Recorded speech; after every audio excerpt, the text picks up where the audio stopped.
Rasulillah wa ala alihi wa sahbihi wa mawalah wa la hawla wa la quwata illa billahi wa ba'du. Alhamdulillah, di pagi hari ini kita bisa duduk kembali setelah melaksanakan kewajiban Allah, salat subuh berjamaah. Kita beriman sesaat untuk bertolabul ilmi.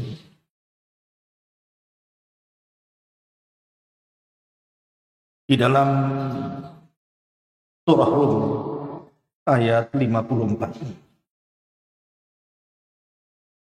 Allah Subhanahu wa taala berfirman, Allahul ladzi khalaqakum min ba'di Allahul ladzi khalaqakum min dha'fin thumma ja'ala min ba'di dha'fin quwwatan thumma ja'ala min ba'di quwwatin dha'fan wa syaibatan yakhluqu ma yasha' wa huwal alimul qadir. Dialah Allah Subhanahu wa taala yang telah menciptakan kalian dari kelemahan. Kemudian Allah Subhanahu wa taala jadikan setelah kelemahan itu kekuatan.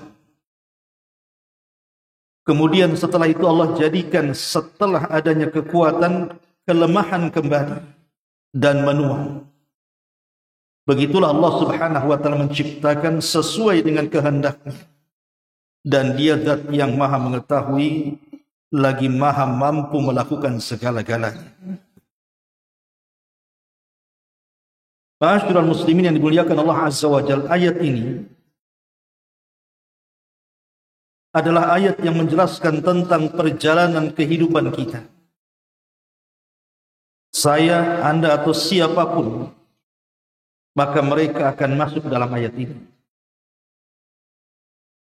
Ketika Allah Subhanahu wa taala menciptakan kita dan kita berada di rahim ibu kita, kemudian Allah Subhanahu wa taala ciptakan kita ke dunia, maka kita lihat bayi-bayi itu sangat lemah.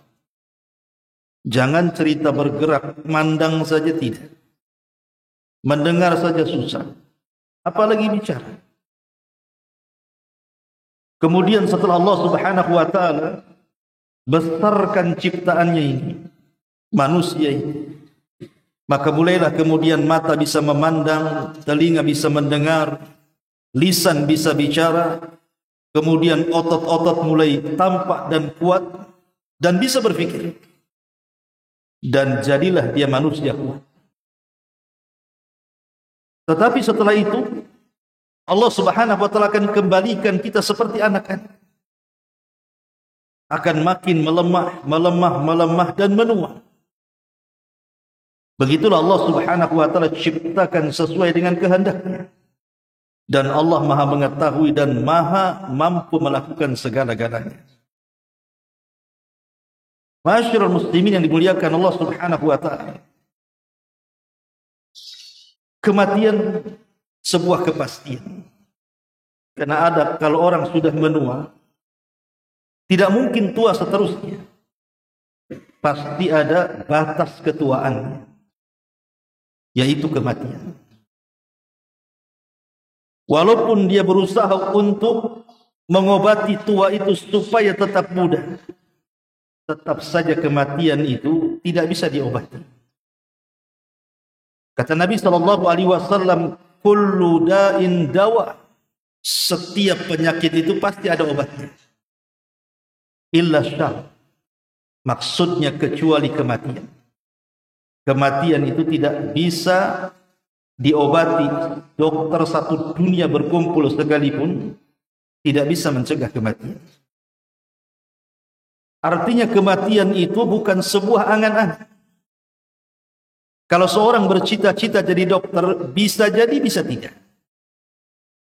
Kalau orang bercita-cita jadi pilot, bisa jadi, bisa tidak. Kalau orang bercita-cita ingin jadi pengusaha, bisa jadi, bisa tidak. Tapi kematian tidak bisa dicita-citakan. Kenapa? Karena kullu nafsin dha'iqatul maut, setiap jiwa itu pasti mati. Ma'asyiral muslimin yang dimuliakan Allah Azza wa Jalla, saya akan sebutkan beberapa alamat tanda-tanda di mana tanda-tanda ini kalau ada pada diri kita, ketahuilah bahwa ajal dia telah dekat. Tapi tanda-tanda ini tidak bisa kita pastikan secara pasti. Ini tanda-tanda secara umum. Kalau seandainya tanda-tanda ini ada pada kita, ya bisa kemudian itu menjelang ajalnya atau dekat dengan ajalnya, atau bisa saja mungkin masih lama ajal. Tapi tanda-tanda ini bisa dijadikan acuan. Kalau ada pada diri kita, maka bersegeralah bertobat kepada Allah Subhanahu wa taala, berarti sudah dekat kematian kita. Ma'asyiral muslimin yang dimuliakan Allah Azza wa Jalla, yang pertama, usia 70 tahun.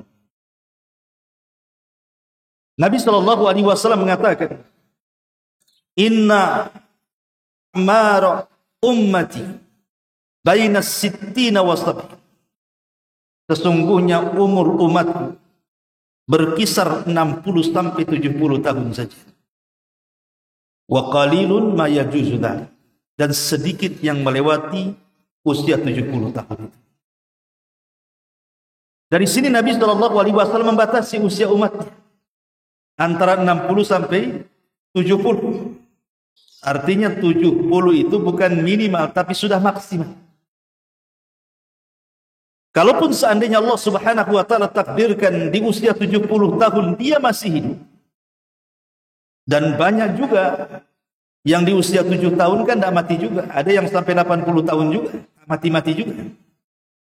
Tetapi saya bicara umumnya manusia. Jarang umat Islam itu melewati 70 tahun kecuali sedikit. Artinya kalau orang sudah berusia 70 tahun, maka hendaklah umur 70 tahun itu mengingatkan dia akan kematian. Sebab kalau seandainya Allah berikan usia lebih daripada 70 tahun, maka ingat hadis Nabi sallallahu alaihi wasallam, khairukum man tala umruhu wa hasuna amaluhu. Sebaik-baik kalian adalah yang dipanjangkan umurnya dan diperbaiki amalnya. Tapi sejelek-jelek kalian adalah man tala umruhu wa sa'a amaluhu. Orang yang dipanjangkan umurnya makin buruk pula perbuatan. Ini yang pertama. Yang kedua, uban yang ada di kepala. Karena umumnya orang beruban itu kan usianya sudah tua. Jarang kita lihat anak-anak sekolah SD beruban, itu penyakitan. Atau anak SMP gitu kan. SMA jarang kita lihat ada orang beruban. Biasanya uban itu muncul di atas 40 tahun.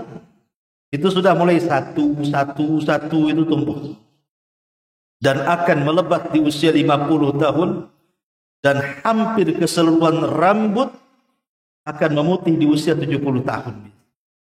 Memang begitu. Ma'asyiral muslimin yang dimuliakan Allah Azza wa Jalla, ketika Allah Subhanahu wa taala berfirman dalam Al-Qur'an, wa ja'akumun nadhir. Wa ja'akumun nadhir.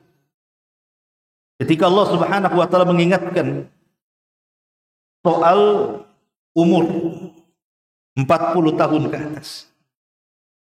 Allah mengatakan wa ja'akumun nadhir, telah datang peringatan kepada kalian. Ulama tafsir mengatakan yang dimaksud nadhir dalam ayat itu adalah asy-syayb. As-syayb maksudnya uban yang ada di kepala, syaibah. Makanya orang Arab kalau orang tua dibilang syaibah, karena banyak ubannya. Ya. Makanya kita lihat perkataan para ulama. Al-Imam Al-Baghawi rahimahullahu taala mengatakan, asy-syaybu nadhirul maut. Uban yang di kepala itu adalah peringatan dekatnya ajal dia. Kemudian juga Imam Ibnu Qutaibah rahimahullahu taala mengatakan, ra'a Iyasu atau ra'a Iyas bin Qatadah, ra'a Iyas bin Qatadah sya'ratan bayda. fi lihyatihi. Jadi Imam Ibnu Qutaibah menceritakan tentang Iyas ibn Qatadah. Jadi Iyas ibn Qatadah ini ketika memegang janggutnya, kemudian dipandang janggutnya rupanya sudah berubah. Faqala, dan dia mengatakan, aral maut yatlubuni. Aku sudah melihat kematian sedang mengejar-ngejar aku. Ma'asyiral muslimin yang dimuliakan Allah Subhanahu wa taala. Makanya kalau orang sudah tua, kemudian ubannya semakin melebat, diharamkan dalam Islam itu menyemir dengan warna hitam. Karena itu peringatan masalahnya. Sampai-sampai Nabi SAW mengatakan, asyayyibu nurul mu'min. Ingat bahwa uban di kepala itu cahaya bagi seorang mukmin. Dilarang kita mencabut. Bahkan Rasul mengatakan, la yashibu rajulun syaibatan fil Islam illa kanat lahu bi kulli syaibatin hasanah wa rafa'a biha darajah. Tidaklah seseorang itu beruban dalam Islam kecuali setiap satu helai uban satu kebaikan, dan satu helai uban akan mengangkat derajatnya. Kenapa demikian? Karena uban ini adalah nadhirul maut. Berarti sudah dekatlah ajal kita ini. Ini yang nomor 2. Yang nomor 3 adalah lemah badan. Sebagaimana ayat yang tadi kita baca. Allah Subhanahu wa taala mengatakan, "Tsumma ja'ala min ba'di quwwatin dha'fan." Setelah Allah Subhanahu wa taala memberikan kekuatan kepada kita, maka Allah Subhanahu wa taala akan memberikan kelemahan, dan kelemahan tidak akan dicabut sampai dia mati. Karena sudah tua. Kelemahan ini sampai kepada tingkat dia tidak bisa melakukan apapun. Bahkan yang remeh saja, mengangkat gelas dia tidak sanggup. Ini kalau orang sudah lemah seperti ini, sudah loyo bahasa kitanya, sudah tidak sanggup lagi bergerak, berbaring, tidak sanggup lagi melangkah, tidak sanggup lagi bangun, maka telah dekat kematian dia. Ya, walaupun ada juga yang sembuh kan begitu. Tapi sekali lagi ini tanda-tanda umum. Orang kalau sudah seperti ini, berarti telah dekat. Dia harus segera meminta kepada Allah, wala tamutunna illa wa antum muslim. Minta kepada Allah jangan sampai diwafatkan kecuali dalam kondisi Islam. Kemudian juga yang nomor 4 adalah orang susah tidur. Kita lihat ikhwatu fiddin, orang-orang yang susah tidur, atau mungkin sebaliknya banyak tidur. Dan kita lihat orang-orang yang sakit parah gitu kan, yang dengan sakitnya mengantarkan kematian. Itu kita lihat mereka ada yang tidur terus, nggak bangun. Ada yang sebaliknya, dia susah tidur, guling sana, guling sini. Terakhir, kemudian dia meninggal. Artinya ini juga tanda-tanda umum gitu. Hati-hati kalau susah tidur itu. Kemudian juga kalau banyak tidur juga hati-hati. Ini tanda-tanda alamat umum dekatnya ajal orang itu. Kemudian yang kelima, hilangnya selera makan. Orang-orang yang mendekati ajal itu makan enggak selera ya. Jangankan yang dekat ajalnya, yang kadang-kadang sakit parah tapi mungkin masih lama ajalnya. Antum datang mengunjungi, bawa buah yang enak-enak, apel, duku, macam-macam. Itu yang makan yang jaga, bukan yang sakit. Yang sakit apa? Makan bubur saja, itu pun tak berasa. Karena hilang selera makan mereka. Hilang. Maka hati-hati nih kalau orang selera makan. Kemarin musim corona itu. Coba lihat. Kan musim corona itu hilang rasa. Atau besoknya mati saja. Ini kalau orang-orang hilang rasa ini, hati-hati. Ya. Ma'asyiral muslimin yang dimuliakan Allah Azza wa Jalla. Kemudian yang keenam, sakran.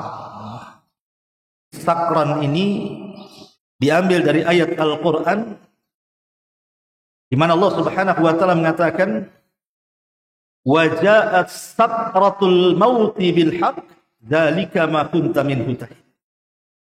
Dan telah datang sakrat. Sakarat di sini artinya hilang akal. Jadi akalnya itu sudah kayak orang mabok. Sakron itu diambil dari karena mabok. Lihat orang mabok itu hilang akal. Jadi kalau sudah hilang akal, sakit sampai hilang akal, ini sudah dekat-dekat aja. Kemudian juga yang nomor 7, sesak dada. Lihat orang yang meninggal dunia itu, sesak dada. Lihatin yang punya asma. Ini kita katakan bahwa ini tanda-tanda umum. Ini kalau sudah sesak, tidak sembuh-sembuh, maka banyak-banyaklah bertakwa kepada Allah Subhanahu wa ta'ala. Kemudian tekanan darah. Tekanan darah semakin menurun. Kita lihat kan di rumah sakit nih, kadang-kadang kita lihat di layar televisi ada tekanan darah itu semakin menurun sampai angka 0. Kemudian meninggal. Ya. Jadi kalau tekanan darah ini semakin menurun, wah. Makanya hati-hati. Antum yang mungkin di rumah sakit, jaga orang sakit, kebetulan juga ada detak jantung di situ kan. Karena memang itu kan dari darah yang dipompa jantung sebenarnya. Kalau semakin melemah, segeralah bisikkan di telinganya, ditalkin. Jangan-jangan itu akhir hidupnya, walaupun ada yang selamatkan itu, naik lagi kan begitu. Tapi umumnya memang seperti itu. Nah, segeralah kemudian kita bisikkan di telinganya kalimatut tauhid la ilaha illallah. Kata Nabi SAW, lakinu mautakum bila ilaha illallah. Ejahkan kepada orang yang sedang sakaratul maut dengan kalimat la ilaha illallah. Termasuk ketakutan. Ketakutan dengan kematian itu sendiri. Orang kalau lagi sakit, kemudian terpikir takut mati, takut azab, takut neraka, akhirnya menangis terus dan begitu seterusnya. Ada yang mengatakan ini ajalnya sudah dekat. Tapi takut seperti ini, kalau kemudian dia semakin memperbanyak zikir dia, ingat dia kepada Allah Subhanahu wa ta'ala, ini semakin baik. Tapi orang-orang kafir yang tidak kepikiran akhirat, justru angan-angan mereka itu masalah dunia. Takut tidak bisa mabuk lagi, takut tidak bisa zina lagi, takut begitu dan begitu. Na'udzubillah. Ini juga bagian daripada tanda-tanda. Kemudian susah berpikir. Sampai terkadang ditanya A, jawabnya B. Ditanya B, jawabnya C. Ini kalau sudah balelo bahasa kitanya nih, orang sakit seperti ini, itu tanda-tanda. Hati-hati. Dan yang terakhir tentu biasanya merubah warna dari kulit. Kita lihat kan orang mati kadang-kadang kulitnya jadi biru, jadi menguning. Nah, ini juga tanda-tanda. Ya. Ma'asyiral muslimin yang dimuliakan Allah Azza wa Jalla, ini tanda-tanda secara umum. Saya katakan tadi tanda-tanda secara umum. Tapi tanda-tanda ini bisa digunakan acuan kepada kita untuk mengingat kematian. Karena ibrah itu sebenarnya bukan masalah tanda-tandanya. Tapi ibrah itu adalah setelah kematian. Apakah kita akan selamat dari fitnah kubur? Ataupun selamat dari azab kubur? Atau sebaliknya kita tidak selamat dari fitnah dan azab kubur? Ibrah itu setelah kematian, bukan sebelum kematian. Makanya ada istilah para ulama, ibrah itu bukan di mana kita mati, di bagaimana caranya kita mati. Su'ul khotimah, husnul khotimah. Ma'asyiral muslimin yang dimuliakan Allah Azza wa Jalla, karena tadi bahwa kematian ini sebuah kepastian, datangnya pun tanpa pemberitahuan, dan kematian bukan akhir dari sebuah perjalanan. Tetapi walaupun kematian sebuah kepastian, datangnya tanpa pemberitahuan dan bukan akhir dari sebuah perjalanan, tetap kita tidak boleh, bahkan dilarang bercita-cita untuk mati. Tidak boleh. Walaupun kematian itu pasti mendatangi kita, tapi bercita-cita ingin mati tak boleh dalam Islam. Kata Nabi SAW, la yatamanna ahadukumul maut. Janganlah kalian berangan-angan ingin mati. Wala yad'u bihi, bahkan jangan pula berdoa. Min qabli an ya'tiyahu, sebelum datang kematian itu. Kenapa demikian? Innahu idza mata ahadukum inqata amaluhu. Sebab kalau betul-betul dikabulkan untuk ingin mati kemudian besoknya mati, ingat kematian itu bisa memutuskan amal. Jadi kematian itu bisa memutuskan amal. Wa innahu la yazidul mu'min umruhu illa khair. Dan bagi seorang mukmin bertambahnya umur itu sebuah kebaikan. Dan kematian itu menghilangkan kebaikan. Makanya ketika Nabi SAW menasihati pamannya Abbas, Abbas ini satu hari sedang sakit parah. Karena tidak tahannya dengan sakit. Akhirnya dia bercita-cita ingin mati. Maka Nabi SAW menasihati pamannya dan mengatakan, "Ya Abbas, la yatamanna ahadukumul maut. Imma muhsinan fala'allahu yazdad, wa imma musian fala'allahu yasta'tib." Abbas, janganlah salah seorang di antara kalian berangan-angan ingin mati. Sebab kalau dia orang baik, Allah takdirkan tak jadi mati, dipanjangkan pula umurnya, berarti dia bisa menambah amalan. Tapi kalau dia orang jahat, tiba-tiba Allah panjangkan lagi umurnya tidak jadi mati, berarti adalah kesempatan untuk bertobat. Tapi kata Nabi SAW, wa in kana wala, kalau memang sebuah keharusan, kita ini ingin mati karena mungkin sudah merasa menyusahkan orang. Orang-orang yang merawatnya sudah bertahun-tahun, kasihan dengan mereka. Dan dia pun tidak tahan dengan rasa sakit yang dideritanya. Kata Nabi SAW, kalaupun harus berangan-angan, maka berdoalah kepada Allah Subhanahu wa ta'ala. Ya Allah, wafatkan aku. Jika wafatku itu bagimu yang terbaik. Tetapi sembuhkanlah penyakitku jika kehidupan ini baik bagi. Begitu Nabi SAW mendoakan, atau bolehnya kita berdoa bercita-cita sebuah kematian. Wallahu a'lam bishawab. Ini di antara faedah pagi dan manfaatnya. Subhanaka bihamdika, asyhadu an la ilaha illa anta, astaghfiruka wa atubu ilaik. Allahu ta'ala alam. Assalamualaikum warahmatullahi wabarakatuh.